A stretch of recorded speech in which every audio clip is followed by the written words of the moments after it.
अहमदाबाद विमान हादसे के बाद घटनास्थल पर पहुंचे प्रधानमंत्री नरेंद्र मोदी। प्लेन क्रैश के बारे में ली विस्तृत जानकारी। हॉस्टल भवन का जायजा लेने के बाद जीवित बचने वाले एकमात्र घायल यात्री से भी की बात। मुख्यमंत्री नायब सिंह सैनी ने कहा, 21 जून को प्रदेश भर में एक साथ आयोजित होने वाले योग कार्यक्रमों में करीब 11 लाख से अधिक लोग होंगे शामिल। आईटीबीपी भानु में आयोजित योग के कार्यक्रम में हुए शामिल। हरियाणा कर्मचारी चयन आयोग ने सामान्य पात्रता परीक्षा के लिए ऑनलाइन आवेदन की अंतिम तिथि को बढ़ाया।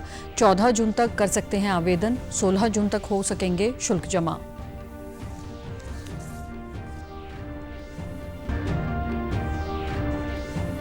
और पूरे उत्तर भारत में प्रचंड गर्मी का प्रकोप जारी। हरियाणा, पंजाब व राजस्थान में कई जिलों में लू का रेड अलर्ट जारी। सिरसा जिले में 47 डिग्री के पार पहुंचा तापमान।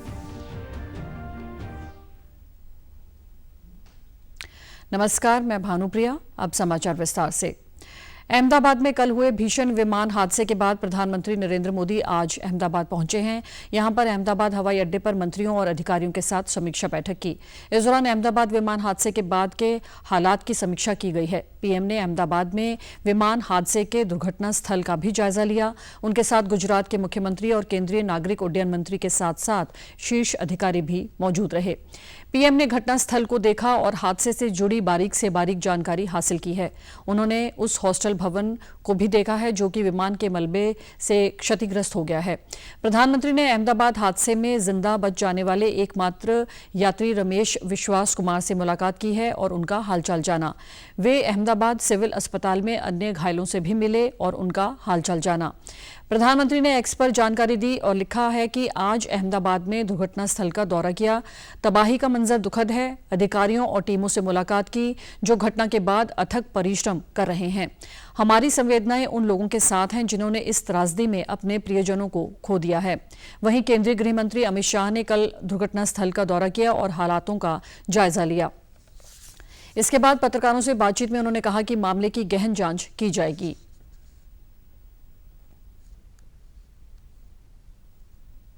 अभी रिव्यू मीटिंग में सारी व्यवस्थाओं को हम सब मंत्रियों ने साथ में मिलकर देखा है। एविएशन डिपार्टमेंट ने अपनी जांच शुरू कर दी है और जांच तेजी से आगे बढ़े इसके लिए भी एविएशन मंत्री जी ने सूचनाएं दी हैं। गौरतलब है कि अहमदाबाद में कल हुए इस भीषण विमान हादसे में गुजरात के पूर्व मुख्यमंत्री विजय रूपाणी सहित 241 लोगों की मौत हो गई। एयर इंडिया का ये विमान अहमदाबाद से लंदन जा रहा था और टेक ऑफ करते ही हादसे का शिकार हो गया। जानकारी के अनुसार विमान में 12 क्रू सदस्यों सहित 242 लोग सवार थे, जिनमें 169 भारतीय, 53 ब्रिटेन के नागरिक, 1 कनाडा का नागरिक और 7 यात्री पुर्तगाल के बताए जा रहे हैं। मुख्यमंत्री नायब सिंह सैनी ने आज पंचकुला में भारत तिब्बत सीमा पुलिस बल प्राथमिक प्रशिक्षण केंद्र भानु में आयोजित योग प्रोटोकॉल प्रशिक्षण शिविर में बतौर मुख्य अतिथि शिरकत की। इस दौरान मुख्यमंत्री सहित अन्य अतिथियों और आईटीबीपी के जवानों ने अहमदाबाद में हुए प्लेन क्रैश हादसे के मृतकों के प्रति संवेदना प्रकट करते हुए 2 मिनट का मौन रखा और परमात्मा से दिवंगत आत्माओं को अपने श्री चरणों में स्थान देने की कामना की। सीएम ने आईटीबीपी बल के जवानों के अद्भुत योगदान को नमन करते हुए कहा कि ये स्थान अनुशासन, सेवा, समर्पण और राष्ट्रभक्ति की जीवंत परंपरा है।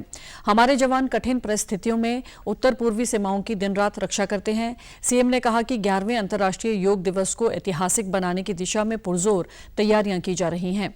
21 जून को प्रदेश भर में एक साथ आयोजित होने वाले योग कार्यक्रमों में लगभग 11 लाख से अधिक लोग भाग लेंगे। वहीं कुरुक्षेत्र में आयोजित होने वाले राज्य स्तरीय समारोह में 1 लाख से अधिक लोगों की भागीदारी सुनिश्चित करने का लक्ष्य रखा गया है।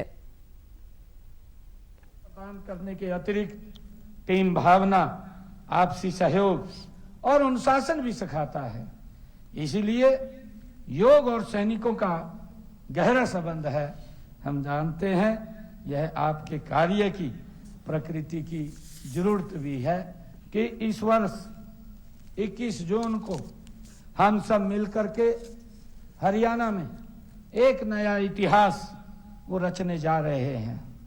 उस दिन हम हरियाणा प्रदेश के 22 जिलों में और 121 हमारे खंड हैं, उन खंडों में लगभग ये 11वां ये योग दिवस है और 11 लाख से ज्यादा हमारे लोग उस दिन हरियाणा में हिस्सा लेंगे।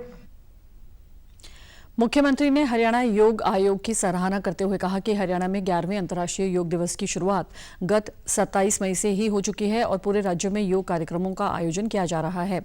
विभिन्न योग कार्यक्रमों के माध्यम से प्रदेश भर में अब तक लगभग 15,60,000 से अधिक लोगों ने भागीदारी कर योग का अभ्यास किया है। योग कार्यक्रमों के दौरान 61,000 से ज्यादा औषधीय पौधे लगाए गए हैं। इसके अलावा योग जागरण यात्रा भी निकाली जा रही है, जो 19 जून को प्रदेश के 5,000 गांवों तक पहुंचेगी। हरित योग अभियान के तहत 21 जून तक 10 लाख औषधीय पौधे बांटे जा रहे हैं। इसके अलावा सरकार ने एक पोर्टल भी बनाया है, जिस पर अब तक 7.5 लाख से अधिक लोगों ने 21 जून के अंतर्राष्ट्रीय योग दिवस के लिए अपना रजिस्ट्रेशन करवाया है।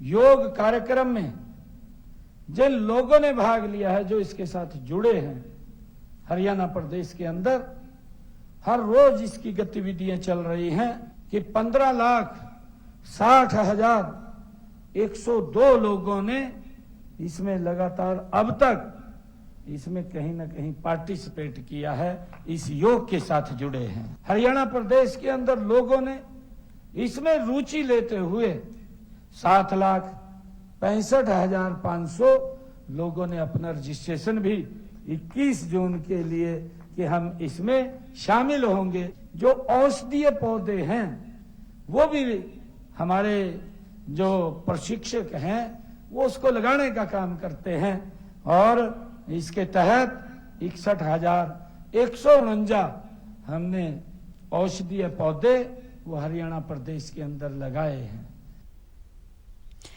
वहीं इस मौके पर प्रदेश की आयुष एवं स्वास्थ्य मंत्री आरती सिंह राव ने कहा कि योग केवल एक शारीरिक क्रिया नहीं, बल्कि ये संतुलन, समग्र विकास और स्वास्थ्य सेवा का वैश्विक संदेश है। हरियाणा सरकार ने योग के व्यक्तिगत अभ्यास को एक जन आंदोलन में बदल दिया है। प्रदेश भर में 10 लाख से अधिक नागरिक योग से जुड़ी गतिविधियों में भाग ले रहे हैं। प्रदेश भर में 10 लाख से अधिक नागरिक योग से जुड़ी गतिविधियों में भाग ले रहे हैं। जिला स्तर पर योग मैराथन, रैलियां, जागरूकता अभियान और सामूहिक योग सत्र ग्रामीण व शहरी क्षेत्रों में आयोजित किए गए हैं। सभी राजकीय मेडिकल कॉलेजेस में अनुसंधान कार्य कर रहे हैं, जिसमें डायबिटीज और हाई ब्लड प्रेशर पर योग के प्रभाव का वैज्ञानिक मूल्यांकन हो सके। हरित योग मिशन के अंतर्गत 10 लाख औषधि पौधों का रोपण एवं वितरण किया जा रहा है। वहीं प्रदेश सरकार के आयुष विभाग द्वारा योग युक्त नशा मुक्त हरियाणा की परिकल्पना के अंतर्गत प्रतिदिन योग प्रोटोकॉल कार्यक्रम का सफल आयोजन किया जा रहा है। अब तक इस पहल में कुल 15,60,000 से अधिक प्रतिभागियों ने सक्रिय भागीदारी निभाई है। आयुष विभाग के महानिदेशक संजीव वर्मा ने बताया कि ये कार्यक्रम प्रतिदिन आयोजित किया जा रहा है। इसी श्रृंखला में एक राज्य स्तरीय कार्यक्रम पॉलीटेक्निक नीलोखेड़ी में आयोजित किया गया। इसमें 500 प्रतिभागियों ने योगाभ्यास किया और 250 पौधे रोपित किए। ये प्रयास हरित क्रांति की दिशा में एक महत्वपूर्ण कदम है। ये आयोजन आगामी 11वें अंतर्राष्ट्रीय योग दिवस 2025 की तैयारियों का भी हिस्सा है, जिसे हरियाणा सरकार योग युक्त नशा मुक्त हरियाणा की थीम के अंतर्गत भव्य रूप से मनाएगी। कुरुक्षेत्र में योग युक्त नशा मुक्त हरियाणा बनाने की दिशा में 15 जून को सुबह 6 बजे कुरुक्षेत्र ब्रह्म सरोवर पर प्रदेश स्तरीय योग मैराथन का आयोजन किया जाएगा। मुख्यमंत्री नायब सिंह सैनी 5 किलोमीटर योग मैराथन को हरी झंडी दिखाकर रवाना करेंगे। उपायुक्त नेहा सिंह ने कहा कि अब तक 10,000 युवा योग मैराथन के लिए आवेदन कर चुके हैं। इस मैराथन का उद्देश्य युवाओं को नशे से दूर करना है। उन्होंने लोगों से अपील की है कि अधिक से अधिक लोग इस मैराथन में हिस्सा लेकर योग युक्त नशा मुक्त हरियाणा के संदेश को दूर तक पहुंचाएं। उन्होंने कहा कि इस योग मैराथन के टॉप 20 विजेताओं को नगद पुरस्कार देकर सम्मानित किया जाएगा। पुरुष और महिला दोनों वर्गों में पहला इनाम 51,000 रुपए, दूसरा 31,000 और तीसरा 21,000 रुपए दिए जाएंगे। मैराथन जो कि 15 जून को सुबह 6 बजे स्टार्ट होगा। योग मैराथन का पर्पस है कि लोग इसमें बढ़ चढ़ के भाग ले, खास करके यूथ, हमारे माननीय मुख्यमंत्री ने ये चाहा है कि इस बार जो थीम होगा वो होगा योग युक्त नशा मुक्त हरियाणा। आम जनता को ही नहीं, पुलिस को भी ये बहुत समस्या है कि नशे को लेकर के आजकल के युवा वर्ग में बहुत ज्यादा लोग इसकी तरफ आकर्षित हो रहे हैं। तो इससे उनको कैसे हटाना है, यहाँ पर ऑलरेडी लगभग 10,000 के करीब रजिस्ट्रेशन इसकी संभावना हो चुकी है और अंडर प्रोसेस भी है, जिसमें खेल विभाग के, आयुष विभाग के कई सारे लोगों ने पार्टिसिपेट करना, रजिस्टर करना शुरू कर दिया है। इसमें प्राइज मनी भी है, मेल के लिए अलग है, फीमेल के लिए अलग है। खेल विभाग ने ये तय किया है कि जो फर्स्ट पार्टिसिपेंट होगा, जो फर्स्ट विनर होगा, उसको 51,000, मेल अलग फीमेल अलग 51,000 होंगे। सेकंड के लिए 31,000 होगा और थर्ड के लिए 21,000। बाकी थर्ड के बाद जो 7 लोग होंगे उनको हर एक को 10-10 हजार रुपए का इनाम दिया जाएगा। उधर अंतर्राष्ट्रीय योग दिवस पर कैथल के लोगों की अधिक से अधिक भागीदारी करवाने के लिए जिला के एक दंपत्ति सूबे सिंह और अमर रविश पिछले 20 वर्षों से लोगों को योग सिखाकर उन्हें योग से जोड़ने की अलख जगा रहे हैं। दंपत्ति द्वारा रोज सुबह जाट स्कूल परिसर में लोगों को योग करवाया जाता है। योग प्रशिक्षक सूबे सिंह ने बताया कि प्रधानमंत्री नरेंद्र मोदी के अथक प्रयासों से अंतर्राष्ट्रीय योग दिवस विश्व भर में मनाया जाने लगा है। हम पति पत्नी ने ये प्रण किया हुआ है कि सदा योग का प्रचार प्रसार करके लोगों को योग से जोड़ने का काम करते रहेंगे। उन्होंने योग साधकों को 21 जून को अधिक से अधिक संख्या में कुरुक्षेत्र के शिविर में शामिल होने की अपील की।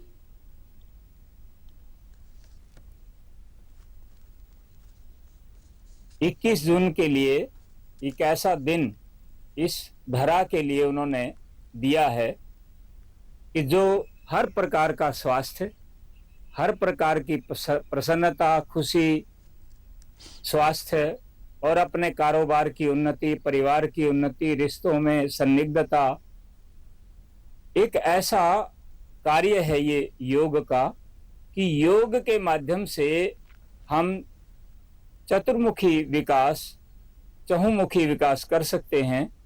और इसकी तैयारियां पूरे देश में ही नहीं, पूरी धरा पर, पूरे विश्व में बड़े जोर शोर से हो रही हैं।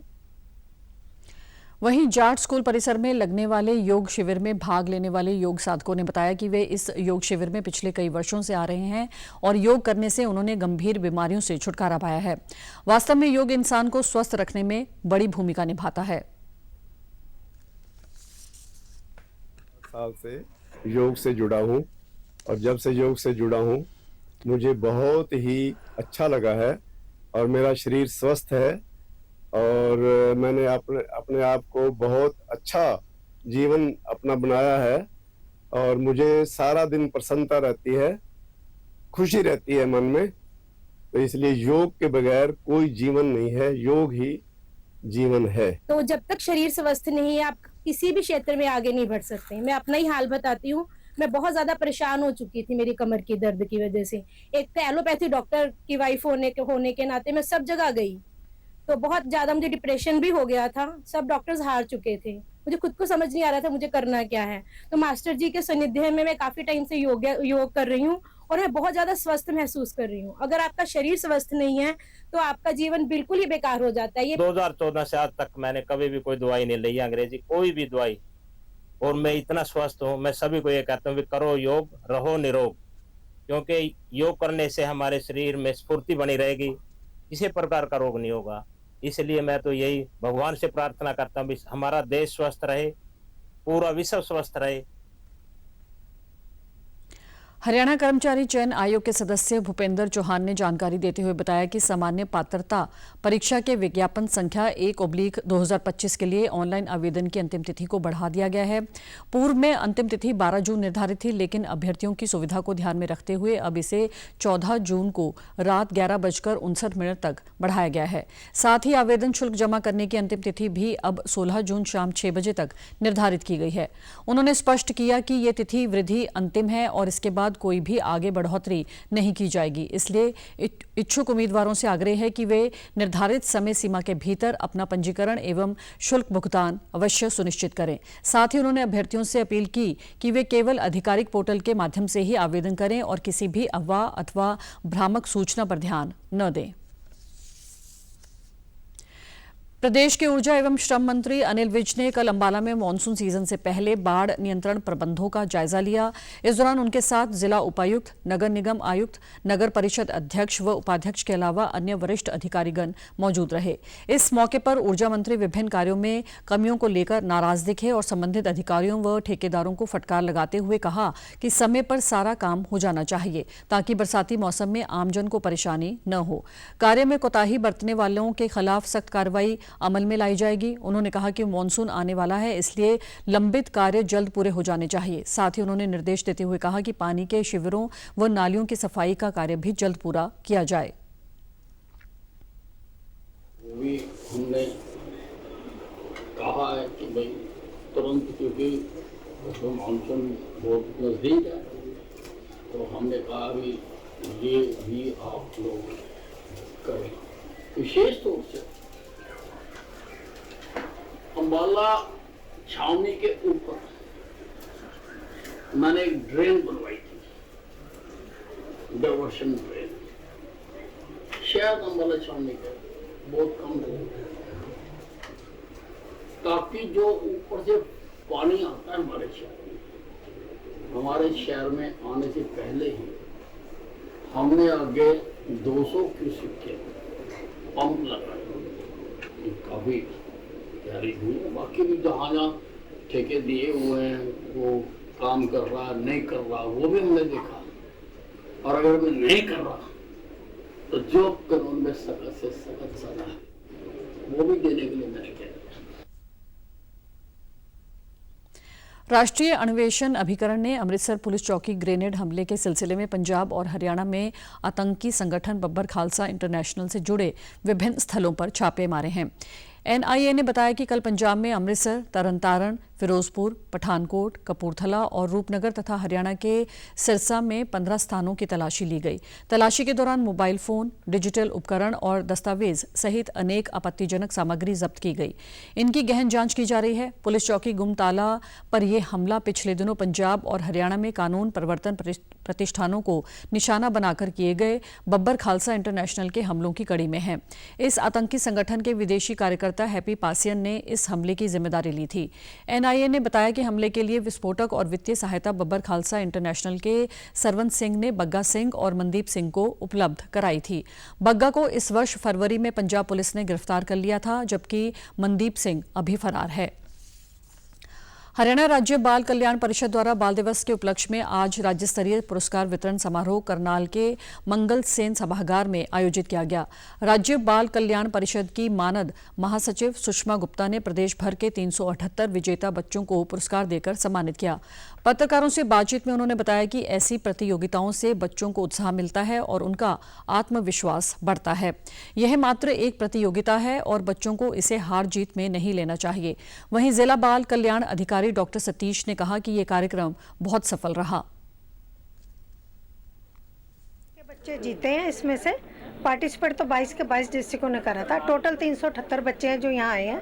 274 लड़के हैं, 104 लड़कियाँ हैं। इसमें पोस्टर है, स्केच मेकिंग होती है, दिवाली का दिया मेकिंग है, वो थाली से वो होता है, और इसी तरह से क्ले मेकिंग होती है। उत्साह पैदा भी होता है और आगे भी होता है। उनको ये एक मोटिवेशन मिलता है कि हम भी कर सकते हैं एक दूसरे को देख के।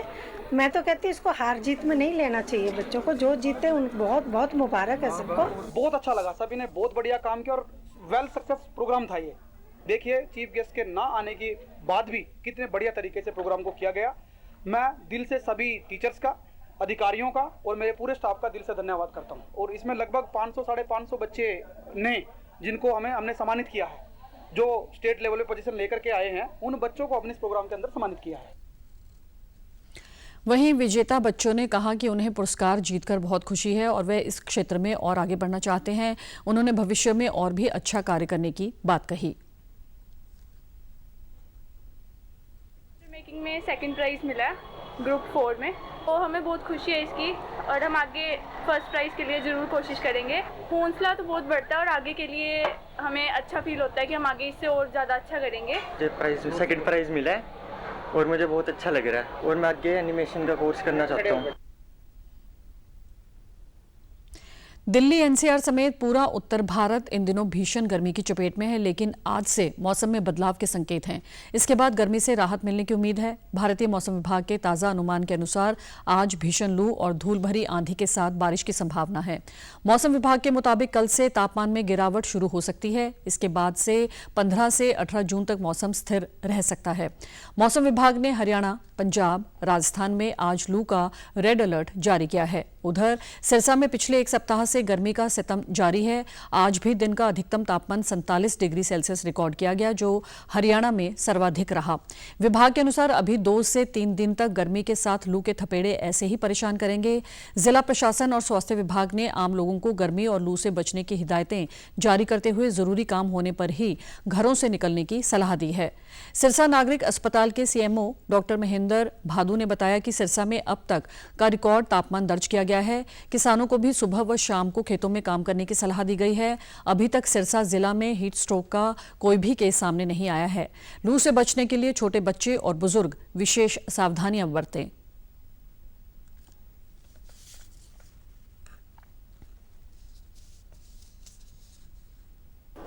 अभी इसमें गर्मी काफ़ी ज़्यादा है और काफ़ी गर्म हवाएं भी चल रही हैं, तो इसके अंदर जो हमारे पास अभी उल्टी दस्त के मरीज जरूर आने लगे हैं, लेकिन लोग पहले से जागरूक हैं। काफ़ी दिनों से प्रशासन भी इस तरफ लोगों को जागरूक किए हुए, मीडिया भी जागरूक किए हुए, तो काफ़ी लोग इसको बचाव और एहतियात के रूप में पहले से सचेत हैं। तो मरीजों की संख्या बहुत ज़्यादा नहीं है जो हीट वेव से प्रभावित हो। एक तो सीधी जो सूर्य की लाइटें हैं, दोपहर के समय घर से बाहर न निकलें, और जो गर्म हवाएं चल रही हैं उसके अंदर ध्यान रखें कि वो कभी भी बाहर ना जाएं, और अपना सिर ढकें और खुले और हवादार कपड़े पहनें जिससे हवा क्रॉस वेंटिलेशन हो जाए।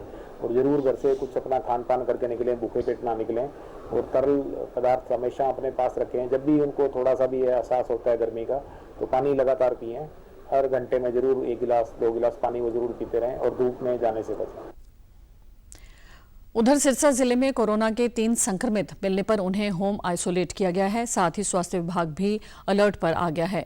तीनों मरीजों की ट्रैवल हिस्ट्री बताई जा रही है। सीएमओ डॉक्टर महेंद्र भादु ने बताया कि कोरोना के 3 पॉजिटिव केस मिले हैं, जिनमें से 2 लोग स्वस्थ हो चुके हैं। उन्होंने कोरोना के लक्षण दिखने पर तुरंत लोगों से जांच करवाने की अपील की।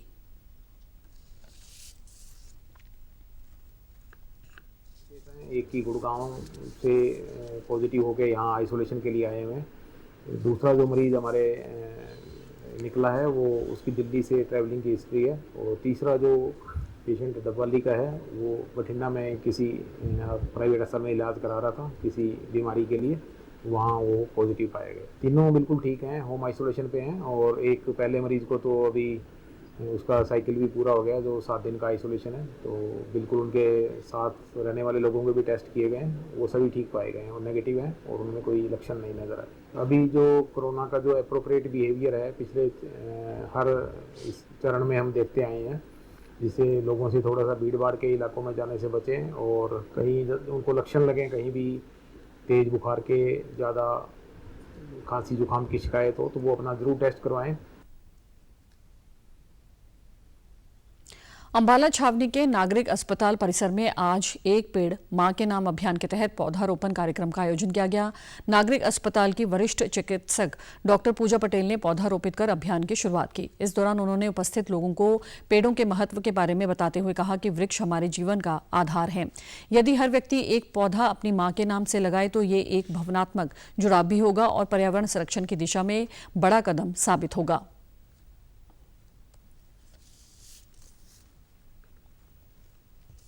एनवायरनमेंट में ठंडक आती है, एक फल भी आता है, और जिस तरह हमने देखा है कि इसमें छांव भी हो जाएगी, तो एटमॉस्फेयर को थोड़ा ठंडा करने के लिए ग्रीन प्लांटेशन बहुत ज़रूरी है।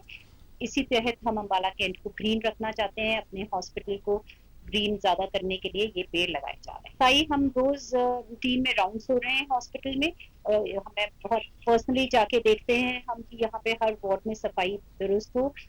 हफ्ते में 3-4 बार पूरे हॉस्पिटल को वॉश कराया जाता है।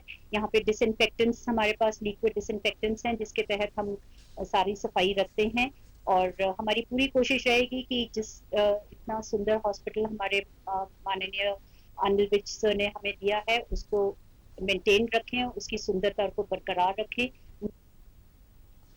वहीं चिकित्सा अधिकारी डॉक्टर जुगेंद्र ने कहा कि वृक्ष केवल हरियाली ही नहीं लाते बल्कि ये मनुष्य के मानसिक और शारीरिक स्वास्थ्य के लिए भी लाभकारी हैं। अस्पताल जैसे स्थानों पर हरियाली न केवल मरीजों के लिए शांत वातावरण प्रदान करती है बल्कि रोगों की रोकथाम में भी सहायक हो सकती है।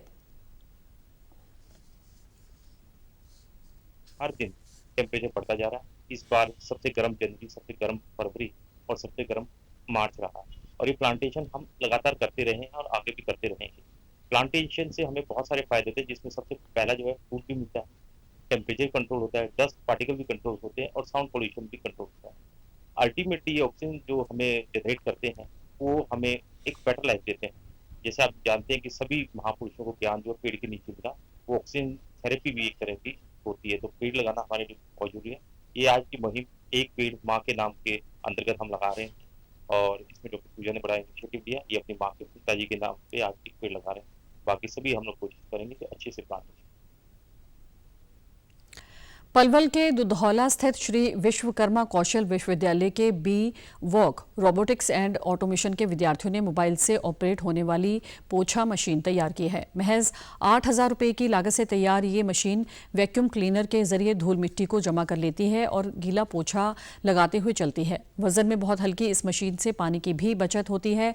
छात्रों की इस उपलब्धि पर विश्वविद्यालय के कुलपति प्रोफेसर दिनेश कुमार ने उन्हें बधाई देते हुए कहा कि ये मशीन नवाचार करने वाले विद्यार्थियों को प्रोत्साहित करेगी। इस प्रोजेक्ट में शामिल छात्र सागर सिंह, वृंदा शर्मा और मोहित शर्मा ने बताया कि सोफे पर आराम से बैठकर इस मशीन को ऐप के जरिए मोबाइल से ऑपरेट किया जा सकता है।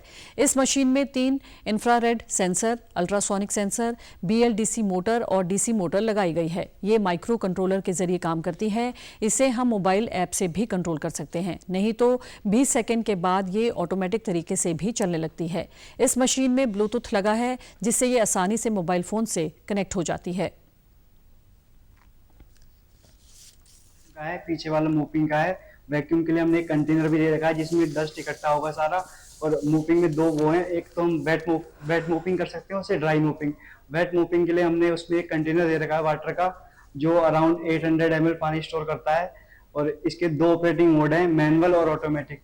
ऑटोमेटिक मोड में सेंसर की मदद से अपने आप चलेगा। ये स्मॉल रूम के लिए एफिशिएंट है।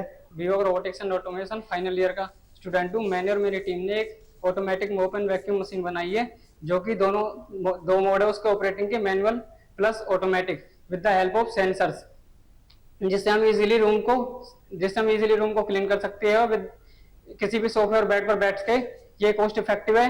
इसको थोड़े बहुत एनवायरनमेंट में इजीली यूज कर सकते हैं। और इसमें एक डस्ट कंटेनर, एक मोप कंटेनर भी है। ये मशीन हम मैनुअली और ऑटोमेटिकली ऑपरेट कर सकते हैं अपने घर पे, और जब हम घर पे ना भी हों तब भी, और हमारे वर्क प्लेसेस पे भी हम इसको यूज कर सकते हैं। और इसके अंदर कम से कम ह्यूमन की इंटरवेंशन होगी। इसको हम सोफा और बेड वगैरह पे भी बैठकर आराम से यूज कर सकते हैं।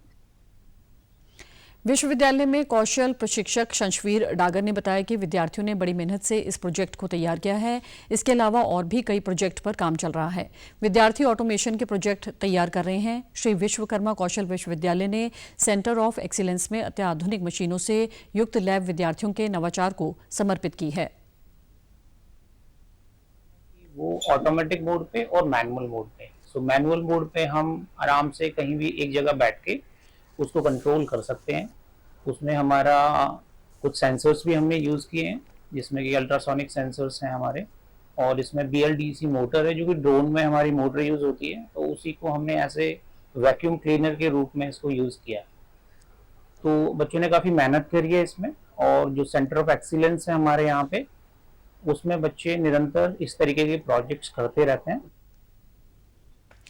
मुख्यमंत्री के अतिरिक्त प्रधान सचिव डॉक्टर साकेत कुमार ने सभी विभागों के नोडल अधिकारियों को निर्देश दिए हैं कि वे सीएम विंडो जनसंवाद व मुख्यमंत्री सोशल मीडिया ग्रीवेंस पर प्राप्त जनता की शिकायतों को गंभीरता से लें। जिन विभागों ने शिकायतों पर निर्धारित समय पर कार्यवाही शुरू नहीं की, उन विभागों को असंतुष्टि पत्र लिखा जाएगा। वे कल सीएम विंडो जनसंवाद व मुख्यमंत्री सोशल मीडिया ग्रीवेंस ट्रैकर से संबंधित नगर एवं ग्राम आयोजना विभाग, शहरी संपदा व आवास बोर्ड तथा सभी के लिए आवास विभाग विभागों की समीक्षा बैठक की अध्यक्षता कर रहे थे। उन्होंने अधिकारियों को स्पष्ट किया कि बैठक में आने से पहले वे अपने विभाग से संबंधित शिकायतों पर एक्शन टेकन रिपोर्ट पोर्टल पर अपडेट करें। उन्होंने कहा कि 120 दिनों से अधिक की शिकायतों पर यदि कार्यवाही आरंभ नहीं की जाती है तो ऐसे विभागों के अधिकारियों के विरुद्ध नियमानुसार कार्यवाही की जाएगी। समाचारों में आज इतना ही। नमस्कार।